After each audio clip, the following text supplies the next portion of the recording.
रहे हैं D news channel MP Chhattisgarh. चलते हैं खबरों के साथ। शाहपुरा में 40 साल से संचालित मछली मार्केट को हटाने की प्रस्तावित कार्यवाही के विरोध में मछली व्यापारियों ने जोरदार आपत्ति दर्ज की। सभी व्यापारियों ने मुख्य नगर परिषद अधिकारी को सामूहिक ज्ञापन सौंपकर दुकानों को उसी स्थान पर बनाए रखने की मांग की। शाहपुरा नगर के वार्ड नंबर 2 में पिछले 4 दशकों से चल रहा मछली मार्केट एक बार फिर विवादों में है। नगर परिषद द्वारा पुराने बाजार को हटाए जाने की सूचना के बाद क्षेत्र के सभी मछली व्यापारियों ने इस कार्यवाही का बड़ा विरोध शुरू कर दिया है। व्यापारियों ने कहा है कि 40 वर्षों से उनकी दुकानें इसी स्थान पर संचालित हो रही है और यह बाजार न सिर्फ स्थानीय उपभोक्ताओं की जरूरतों को पूरा करता है बल्कि कई परिवारों की आजीविका का प्रमुख साधन भी है। हमारी दुकानें वर्षों से नियमों के अनुसार चल रही है। यदि हमें यहाँ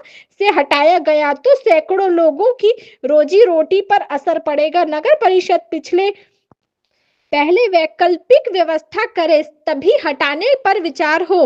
व्यापारियों ने इस विरोध पर अब नगर परिषद क्या निर्णय लेती है यह देखना होगा। फिलहाल सभी मछली व्यापारी प्रशासन के शीघ्र और सकारात्मक कार्रवाई की उम्मीद कर रहे हैं। हमने सीएमओ मैडम के समक्ष जो है ज्ञापन दिया है कि हमारे जो मछुआरे भाई हैं ये लगभग 40 वर्षों से जो मछली मार्केट है शाहपुरा में वहाँ पे अपना मछली का दुकान लगा करके और अपना जीवन यापन कर रहे हैं। परंतु अभी कुछ वर्षों से क्या है कि जो भूमाफिया और राजनीतिक लोग जो हैं वहाँ के द्वारा दबाव बना करके इनको वहाँ से हटाया जा रहा है और नगर के बाहर जो भेजा जा रहा है जहाँ से इनकी जो है रोजी रोटी बाधित हो रही है। मच्छी बिल्कुल दिखता नहीं है और नगर के बाहर है और वहाँ पे कोई व्यवस्था भी नहीं है। आप लोग कोई स्थायी मच्छी मार्केट में टपरा लग गए और सब हमारे नहीं बने। पक्का है, क्या समस्या है?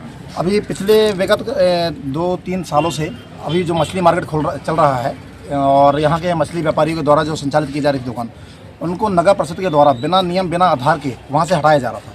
तो उस विषय को लेकर आज सभी व्यापारी इकट्ठे हुए और नगर परिषद में इस विषय को लेकर आए हैं कि अभी एक तो पहला कि वहाँ पे गैर कानूनी तरह से वहाँ पे कब्जा हो रहा है शासकीय भूमि पर। दूसरा, मछली व्यापारी अगर वहाँ से हटाए जाते हैं तो जाएंगे कहाँ? उनके लिए कोई जगह सुनिश्चित की नहीं गई है नगर परिषद के द्वारा। नगर परिषद के पास कोई आधार नहीं है काम करने का, ना कोई उद्देश्य है, ना कोई विजन है कि काम कैसे करेंगे। और ये व्यापारी जो रोज़मर्रा की ज़िंदगी जी रहे हैं वो आगे चल के अपना जीवन यापन कैसे करेंगे। मैं ये सवाल करना चाहता हूँ नगर परिषद के सीएमओ से। आप लोगों ने आवेदन देकर क्या मांग की है? आवेदन देकर दो बिंदु में हमारी मांग है सर। मैं आपको बताना चाहता हूँ कि पहली बिंदु की जिस जगह पे ये व्यापारी अपना काम कर रहे हैं उस जगह पे इनको भगाकर कब्जा जो कर रहे हैं वहाँ राजनीतिक दल के संगठन के लोग, पहला। और दूसरा, भूमाफिया, कोई चक्रवर्ती बताया जा रहा है, कोई साहू जी हैं, मैं उनके नाम से परिचित नहीं हूँ, मैंने देखा है वहाँ पर जाके। और दूसरा विषय है कि अगर नगर परिषद द्वारा कोई जगह चिन्हित की जा रही है तो नियम के आधार पर जो व्यवस्थाएं की जाती है वो व्यवस्था की जाए। ये सभी व्यापारी तैयार हैं। आप लोग तैयार हैं क्या? सभी तैयार हैं। ये सब दो बिंदु हमारा।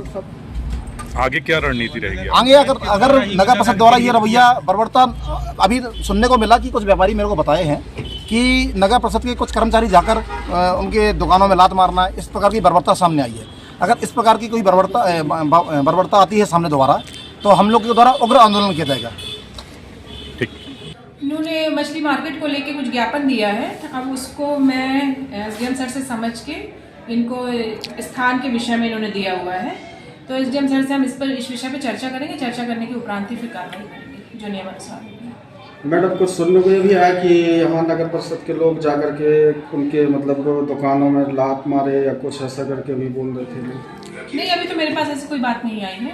यदि ऐसा कुछ होगा तो ऐसा मतलब दुर्व्यवहार करा जा रहा है नगर परिषद द्वारा। मेरे पास अभी ऐसी कोई बात नहीं। अभी उन्होंने मुझे सिर्फ ज्ञापन दिया है, इस विषय में कोई बात नहीं की है। अच्छा।